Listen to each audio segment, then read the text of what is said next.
एक नई नोटिफिकेशन आई है जो कुछ एक ड्यू डेट्स को बढ़ाने की बात कर रही है। आज 1 सितंबर को नोटिफिकेशन नंबर है 65।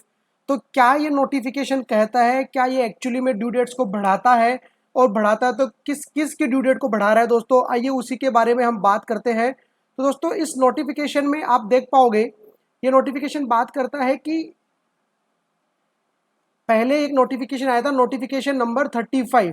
इस नोटिफिकेशन के अंदर क्लोज ए में ये एक पैरा इंसर्ट कर रहा है दोस्तों। तो क्लोज नोटिफिकेशन 35 हम ऑलरेडी डिस्कस भी कर चुके थे, जो आपको आई बटन में भी मिल जाएगा। ये है वो नोटिफिकेशन नंबर 35 जो कि आया था 3 अप्रैल को। इस नोटिफिकेशन ने कहा था कि जो भी ड्यू डेट्स फॉलो हो रही है 20 मार्च से लेके 29 जून के बीच में, उसकी डेट्स को ही बढ़ाने की बात कर रहा था कि उसकी डेट को हम आगे तक बढ़ा रहे हैं।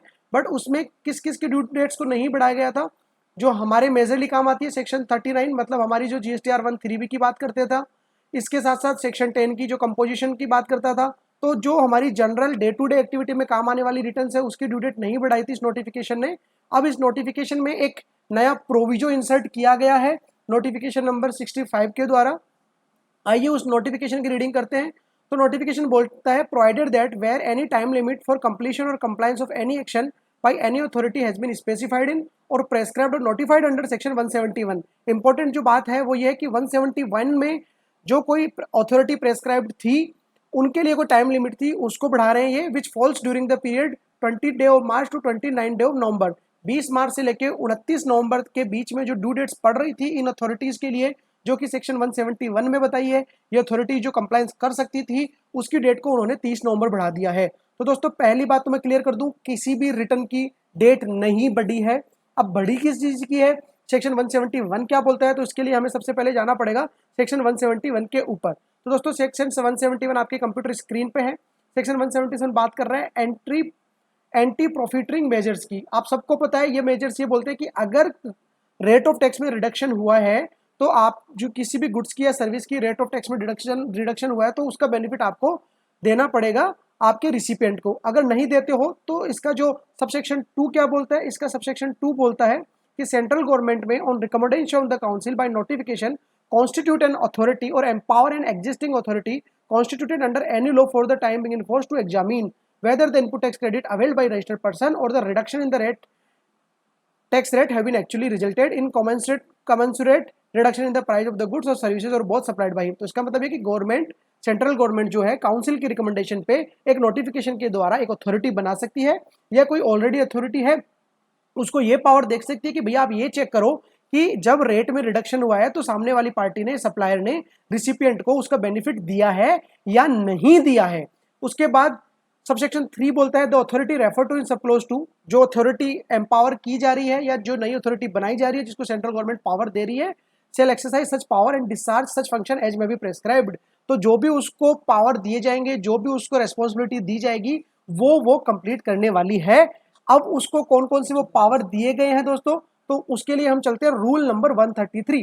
तो रूल नंबर 133 अगेन आपके कंप्यूटर स्क्रीन पे है, ये बोल रहा है ऑर्डर ऑफ अथॉरिटी। तो दोस्तों यहां पे उस ड्यू डेट की बात आती है जिसकी ड्यू डेट 20 मार्च से लेके अगर 29 नवंबर 2020 के बीच में पड़ रही है उसको 30 नवंबर किया गया है। तो ये क्या है ड्यू डेट, आइए दोस्तों सब रूल 1 पढ़ते हैं। द अथॉरिटी सेल, कौन सी अथॉरिटी, जो सेक्शन 171 में बताई गई है, authority shall within a period of 6 month from the date of recipient receipt of the report from Director General of Anti-Profiteering determined whether a registered person has passed on the benefit of reduction in the rate of tax on the supply of goods or services or the benefit of input tax credit to the recipient by way of commensurate reduction in the price। तो कुल मिला के ये है, जब उस authority को जो कि सेक्शन 179 में एस्टेब्लिश करी गई है उसके पास कोई रिपोर्ट आती है director general of anti profiteering से कि भैया आप ये डिटरमाइन करो कि इस पर्सन ने टैक्स का बेनिफिट पास किया है या नहीं किया है, तो उस अथॉरिटी को जो 171 में बताई गई है उस अथॉरिटी को ये काम करना पड़ेगा, 6 महीने के अंदर अंदर उनको ये रिपोर्ट बना के देनी पड़ेगी।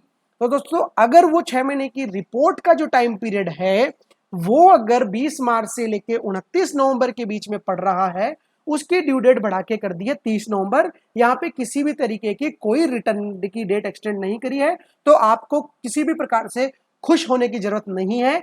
ये जो नोटिफिकेशन आया है ये आपके फायदे का नहीं है, ये आपके लिए परेशानी का ही एक सबब होने वाला है। हाँ, परेशानी के सबब तब होने वाला है जब रेट रिडक्शन का बेनिफिट आपने आपके रिसिपिएंट को नहीं दिया है। अगर दोस्तों ये अथॉरिटी आपके अगेंस्ट ऑर्डर डिसाइड करती है तो क्या क्या हो सकता है दोस्तों, ये आप देख सकते हैं रूल नंबर सब रूल 3 के क्लोजेस में बताया गया है। आपको क्या बोल सकती है कि भैया प्राइस में रिडक्शन करो, या फिर जो आपने एक्स्ट्रा अमाउंट लिया है वो रिटर्न करो रिसिपिएंट को ब्याज के साथ, या फिर आपको बोल सकते हैं आप पे पेनल्टी भी लगाई जा सकती है, आपका रजिस्ट्रेशन भी कैंसिल किया जा सकता है। वो रजिस्ट्रेशन, ये जो बात करी कि आपका रजिस्ट्रेशन कहाँ कैंसिल हो सकता है, आपका रजिस्ट्रेशन वो कैंसिल करेगी दोस्तों रूल नंबर 21 में। आइए मैं आपको लेके चलता हूँ रूल नंबर 21 पे। ये देखिए दोस्तों rule number 21, registration to be cancelled in certain cases, की कुछ एक केसेस है जिसमें आपका रजिस्ट्रेशन कैंसिल हो सकता है। वो रहा ये C, violates the provision of section 171 of the act और रूल्स मेड देयर अंडर। अगर आप 171 के प्रोविजंस को वोलेट करते हो, जो कि अभी हमने पढ़े कि आपने बेनिफिट पास ऑन नहीं किया है, या फिर रूल्स मेड देयर अंडर, और रूल्स अभी अभी ने देखा 133, अगर सेक्शन 171 या रूल नंबर 133 133 नंबर के रूल का वोलेट करते हो तो रूल नंबर 121 में आपका रजिस्ट्रेशन भी कैंसिल हो सकता है। तो दोस्तों ये था नोटिफिकेशन नंबर 65, जो कि किसी ड्यू डेट को, रिटर्न की ड्यू डेट को GSTR1 GSTR3B और भी किसी भी प्रकार की किसी भी रिटर्न की ड्यू डेट को नहीं बढ़ा रहा है। बेसिकली ये जो अथॉरिटी एस्टैब्लिश करी गई है सेक्शन 171 में, उसको जो रिपोर्ट देनी है 6 महीने के अंदर अंदर ऑर्डर देना है बेसिकली, और ऑर्डर किसके बेसिस पे, जो रिपोर्ट आती है इनके पास डायरेक्टर जनरल से, उस रिपोर्ट के बेसिस पे उनको चेक करना होता है कि पर्टिकुलर सप्लायर ने रेट में रिडक्शन का बेनिफिट रिसिपिएंट को दिया है या नहीं दिया है। उसके लिए उनको ऑर्डर बनाना होता है, उसकी ड्यू डेट होती है 6 महीने from the date of recipient of the report.